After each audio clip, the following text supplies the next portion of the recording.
हमारे channel next 9 news में। मैं प्रांशी राठौर एक बार फिर से हाजिर है आपके बीच अपना स्पेशल प्रोग्राम आमने सामने लेकर। आमने सामने में हम बात करेंगे एक बार फिर से महाराष्ट्र में जिस तरीके से सियासत गरमा रही है, लेकिन ये गरमाती हुई सियासत जहां एक तरफ राष्ट्रीय राजधानी दिल्ली तक पहुंच गई, वहीं दूसरी ही तरफ अयोध्या तक भी पहुंच चुकी है। जैसा कि आप सभी जानते हैं कि महाराष्ट्र में ठाकरे वर्सेस ठाकरे देखने को मिल रहा है। मुख्यमंत्री उद्धव ठाकरे और महाराष्ट्र नवनिर्माण सेना के प्रमुख राज ठाकरे के बीच इस वक्त भिड़ंत देखने को मिल रही है। जब से राज ठाकरे ने लाउडस्पीकर को लेकर अल्टीमेटम दिया है राज्य सरकार को, और इस अल्टीमेटम के बाद विवाद लगातार बढ़ता ही जा रहा है।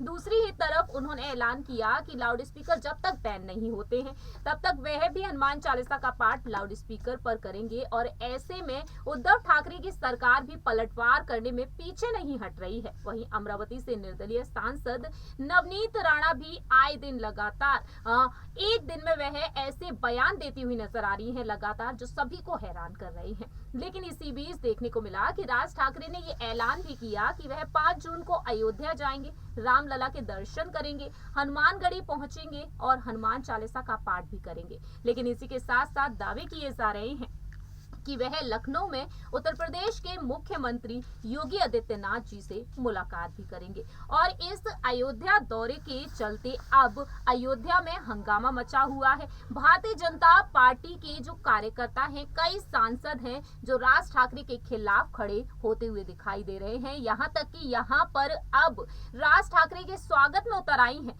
सपा संरक्षक मुलायम सिंह यादव की छोटी बहू अपर्णा वेस्ट यादव। और इन तमाम चीजों पर हम चर्चा करेंगे आज हमारी सहयोगी साक्षी से। सबसे पहले साक्षी, स्वागत है आपका हमारे स्पेशल प्रोग्राम में। और अगर साक्षी यहाँ पर बात की जाए, सबसे पहले यहाँ पर हमारा पहला सवाल यही होगा कि महाराष्ट्र में जो सियासत गरमा रही है, यहाँ पर देखने को मिल रहा है कि उद्धव ठाकरे की जो सरकार है वो चारों तरफ से घिर गई है। तो ऐसे में आप सबसे पहले उद्धव ठाकरे की सरकार के बारे में क्या कुछ कहना चाहेंगी और फिर राज ठाकरे के बारे में? देखिए, सबसे पहले उद्धव ठाकरे की सरकार के बारे में जो मुद्दा खड़ा होता है वो यही खड़ा होता है कि जिस तरह से राज ठाकरे की तरफ से एक बयान की शुरुआत हुई तो उद्धव ठाकरे ने उसके बाद अपनी चुप्पी साध ली थी। आपने भी देखा कि अब तक उद्धव ठाकरे की तरफ से कोई बयान नहीं आया, जबकि सरकार आपकी है। अगर बयान आया है आपकी सरकार के लिए, आपकी जनता के लिए आया है, तो आपकी सरकार को उस पर कोई बयान तो देना चाहिए था, कोई ऐसे शब्द जिससे बड़ा एक्शन ना हो, जिससे चीजें समझ जाए। लेकिन जब वो बयान आपके ऊपर आया तब आप सिर्फ अपने आपसी विवाद में ही जुट गए। तो सबसे बड़ी उनकी सरकार की गलती जो थी वो बीच में यही थी कि आप अपने जनता के लिए कुछ नहीं बोले, आपने सिर्फ चुप्पी साधी रखी, जो कि सबसे ज्यादा गलत था। बिल्कुल ठीक कहा साक्षी आपने यहाँ पर, क्योंकि हम बात कर रहे हैं यहाँ पर साक्षी ने जो बात कही है वो उस लहजे में कही है, क्योंकि 14 मई के दिन जब मुंबई के बीकेसी ग्राउंड में उद्धव ठाकरे ने जब जनसभा को संबोधित किया तो उन्होंने विपक्ष पर निशाना साधा, राज ठाकरे पर, केंद्र सरकार पर, राणा दंपति पर उन्होंने निशाना साधा। लेकिन यहाँ पर जनता के हित में उन्होंने कोई भी बात नहीं कही, क्योंकि साल 2019 में उन्होंने महारैली निकाली थी और अब महारैली का आयोजन किया। लेकिन ऐसे में उन्होंने जनता के लिए कोई बात क्यों नहीं रखी? बेरोजगारी पर, रोजगारी पर वह बात तक करते हुए दिखाई नहीं दिए। इसी वजह से पूर्व मुख्यमंत्री देवेंद्र फडणवीस भी तंज रखते हुए नजर आए हैं और कहते हैं कि वह आराम से नहीं बैठेंगे जब तक उनकी सरकार नहीं चली जाती है। दूसरी ही तरफ साक्षी, हमने देखा कि वरिष्ठ नेता अन्ना हजारे भी मैदान में उतर आए हैं। वो कहते हैं कि 2.5 साल हो चुके हैं, आखिरकार कानून क्यों नहीं बनाया है? या तो कानून बना दीजिए या फिर इस्तीफा दे दीजिए। इस तरीके से मांग उठ रही है। लेकिन राज ठाकरे को लेकर बवाल ये मचा हुआ है कि जब से बीजेपी सांसद ब्रजभूषण शरण सिंह ने लगातार यहाँ पर उनके अगेंस्ट बातें कही हैं, उनके खिलाफ मैदान में उतरे हुए हैं और कहते हुए नजर आ रहे हैं, क्योंकि जब तक वह उत्तर भारतीयों से माफी नहीं मांग लेते हैं तब तक अयोध्या में उनकी एंट्री नहीं होगी। ब्रजभूषण शरण सिंह ने रैली भी निकाली गोंडा में, उनके खिलाफ वह लगातार बढ़ते ही जा रहे हैं। इसी बीच मैदान में आ गए लल्लू सिंह। उन्होंने कह दिया कि ये तो राम नगरी है और यहाँ पर सांसद होने के नाते मैं तो हर एक मेहमान का स्वागत करूंगा। अगर वह भगवान के दर्शन के लिए आएंगे तो उनके लिए हमेशा के लिए अयोध्या के द्वार खुले हुए हैं। वहीं दूसरी ही तरफ जन्मभूमि के जो ट्रस्ट है, महासचिव है चंपत राव, उन्होंने भी कह दिया कि जो बैठक हुई है उस बैठक में मंदिर के लिए रूल्स बनाए गए हैं जो लोग दर्शन करने आएंगे उनके लिए, और ऐसे में वह कहते हैं कि सभी का स्वागत है क्योंकि यहाँ तो भगवान जी पधारे हुए हैं और ऐसे में सभी यहाँ पर आ सकते हैं। लेकिन बात की जाए यहाँ पर अपर्णा बिष्ट यादव के बारे में, भारतीय जनता पार्टी में जो वो हाल ही में शामिल हुई, ऐसे में अपर्णा बिष्ट यादव ने कह दिया कि उनका स्वागत है लेकिन शर्त है, राज ठाकरे जी जो हमारी नगरी में आ रहे हैं, अयोध्या नगरी में आ रहे हैं, खूब खूब स्वागत है उनका, लेकिन एक शर्त है, जब वह यहाँ से वापस जाएंगे तो उत्तर भारतीयों के लिए दोबारा से ऐसा कुछ नहीं करेंगे। तो साक्षी, आप क्या कुछ कहना चाहेंगी कि बीजेपी की यहाँ पर कई नेता उतर आए हैं, योगी आदित्यनाथ ने कोई भी प्रतिक्रिया नहीं दी है, तो आप यहाँ पर क्या कुछ कहना चाहेंगी? क्या राज ठाकरे का स्वागत जोरों शोरों से हो सकता है अयोध्या में, जिस तरीके से बीजेपी ने यहाँ पर हुंकार भर दिए उनके खिलाफ? देखिए, सबसे पहले यही चीज थी कि कई समय से आपसी संबंध बिगड़ रहे थे, दोनों सांसद मिलकर राज ठाकरे को लेकर लगातार बयान दे रहे थे। वहीं ब्रजभूषण जो हैं वो राज ठाकरे के लिए पहले माफी मांगो उसके बाद जाओ। आपने देखा कि गाना भी आया राज ठाकरे के ऊपर लेकर कि आप पहले मतलब कि आप पहले माफी मांगे उसी के बाद आपको एंट्री मिलेगी।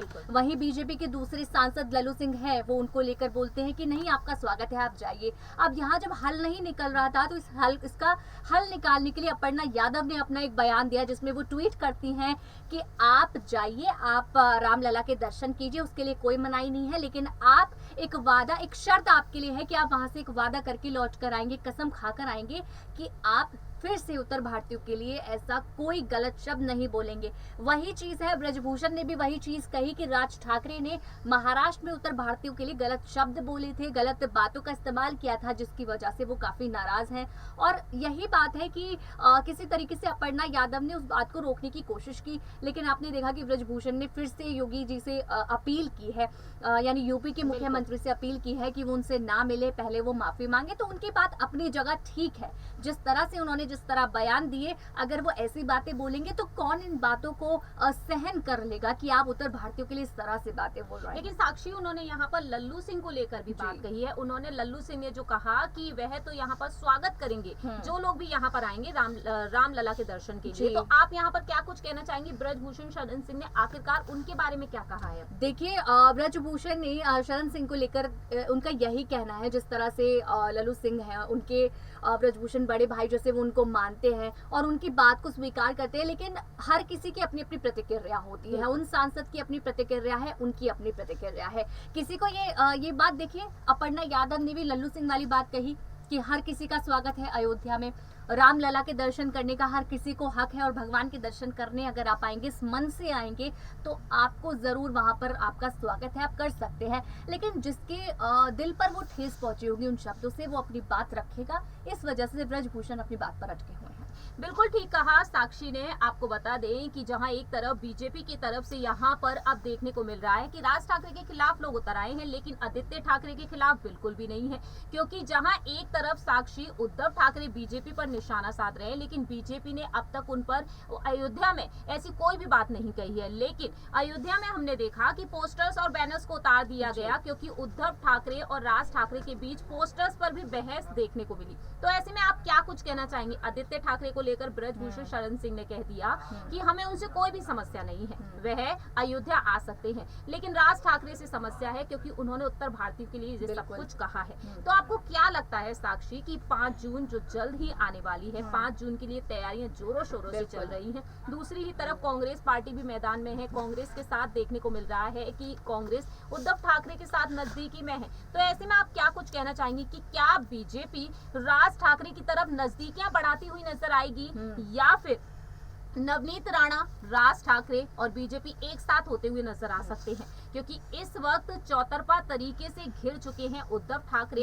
इस्तीफे की मांग की जा रही है। तो ऐसे में आपको क्या लगता है कि महाराष्ट्र में, हमारा जो अंतिम सवाल है, क्या महाराष्ट्र में बीजेपी राज ठाकरे के समर्थन में उतरी हुई नजर आ रही है, नवनीत राणा के समर्थन में उतरी हुई नजर आ रही है? तो आपको लगता है कि बीजेपी यहाँ पर दोनों के साथ ही मिलकर कोई फैसला ले सकती है और अयोध्या नगरी का दौरा उन्हें बेहद आसानी से करने दे सकती है? देखिए, अभी जिस तरह से अगर राज ठाकरे की ये वाली समस्या का हल निकल जाता है, जिस तरह से आपसी जो संबंध है वो कहीं ना कहीं अटक रहे हैं, अगर ये अपील सीएम योगी तक पहुंच जाती है तो शायद एक बड़ा हल निकल जाए और वो भी माफी मांग ले और अपना जो है दर्शन वहां पर कर ले। और अगर बात आती है कि नवनीत राणा हो या फिर राज ठाकरे हो और बीजेपी हो, इनके मिलन की, तो देखिए कहीं ना कहीं नवनीत राणा भी भगवे के रंग में रंगती हुई दिख रही हैं। जिस तरह से पीछे एक सीक्रेट सपोर्ट बीजेपी की साइड से नवनीत को दिख रहा है, और राज ठाकरे भी कहीं ना कहीं अगर जिस तरह से बीजेपी के रंग में रंगते हुए नजर आ रहे हैं, अगर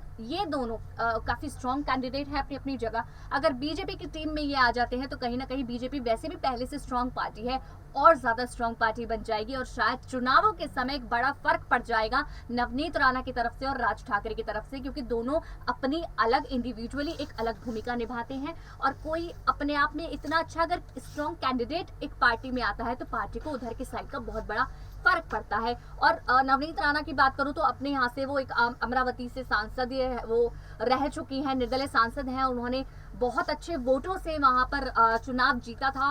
और आप ये देखिए कि उद्धव ठाकरे तक को उन्होंने खुला चैलेंज दिया था इस बात का चुनाव लड़ने का, तो इतनी कॉन्फिडेंट वो अपने चुनावों को लेकर रहती हैं। तो बीजेपी में शामिल होने वाली बात अगर होती है, हम दावे से नहीं कह सकते कि होंगे ना होंगे, लेकिन अगर हो जाते हैं तो एक पार्टी को बड़ा फायदा हो जाएगा। बिल्कुल ठीक कहा साक्षी ने, यहाँ पर अपने हिसाब से उन्होंने अपनी बात रखी है। और ऐसे में देखा जाए तो फिलहाल तो सिर्फ इस बात का इंतजार है कि अयोध्या दौरा पर जब पहुंचेंगे राज ठाकरे, देखना उस वक्त होगा कि उस दौरान बीजेपी की तरफ से क्या कुछ कड़े फैसले लिए जा सकते हैं। उत्तर भारतीयों के खिलाफ जिस तरीके से उन्होंने जो तमाम चीजें कही, जो तमाम बातें कही थी, लेकिन ऐसे में देखा जाए तो राज ठाकरे 5 जून को दौरा करेंगे और 10 जून को आदित्य ठाकरे। उस दौरान देखने को मिलेगा कि ठाकरे वर्सेस ठाकरे अयोध्या दौरे में क्या कुछ करके दिखाने वाले हैं, ये वक्त के साथ ही पता चलेगा। फिलहाल हमारे इस आमने सामने प्रोग्राम में इतना ही। साक्षी, बहुत बहुत शुक्रिया हमसे जुड़ने के लिए। बाकी की तमाम अपडेट्स जानने के लिए आप देखते रहिए नेक्स्ट 9 न्यूज।